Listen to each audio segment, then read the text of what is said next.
Hello everyone, thank you for tuning in. This episode is the start of the front brake replacement. So what I'm doing is that I'm replacing the brake rotors, going to replace the brake pads, also going to do the wheel bearings. I've got high temperature grease for the wheel bearings. I've got my brake parts cleaner over here to make sure that any kind of grease or contaminants are removed from the disc before putting the pads on. Otherwise, you contaminate the pads and that may reduce your stopping capability. Plenty of shop towels, of course, because I'm going to be packing the bearings by hand. That's going to be kind of a nasty job. Let's see, what else? So I bought this as a kit as far as the rotors and the pads and the wheel bearings. So wheel bearings come with new races and the new bearings, and then for the inboard, the bigger bearing, it has the grease seal here. When you're pressing these in, so you might be able to see it's a little bit conical in how that is.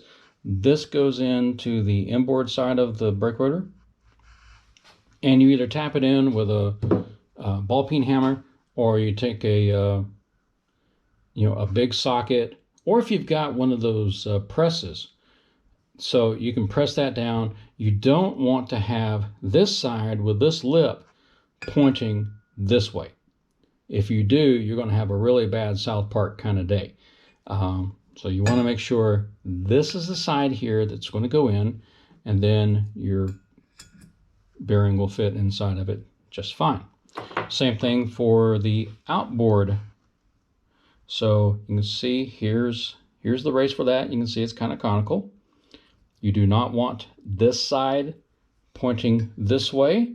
You want to make sure that you have the thin side pointing toward you before you press that in or tap it in, and then your bearing will fit in there.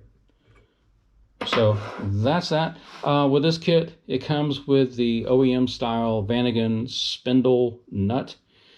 I've never been a big fan of these because you torque them down, and then this thin metal, you take a punch or a screwdriver and you smack it, and it's supposed to help lock it in place.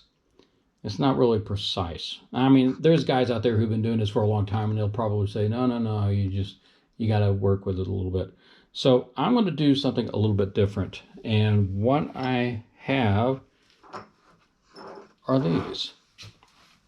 So these are Mercedes spindle nuts. Now, sometimes you can buy them with the Allen bolt. Sometimes they have to be separate. These came with it, I believe.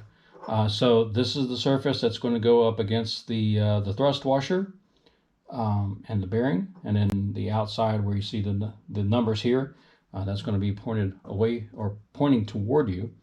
And so basically, it's the same thread count as what this is.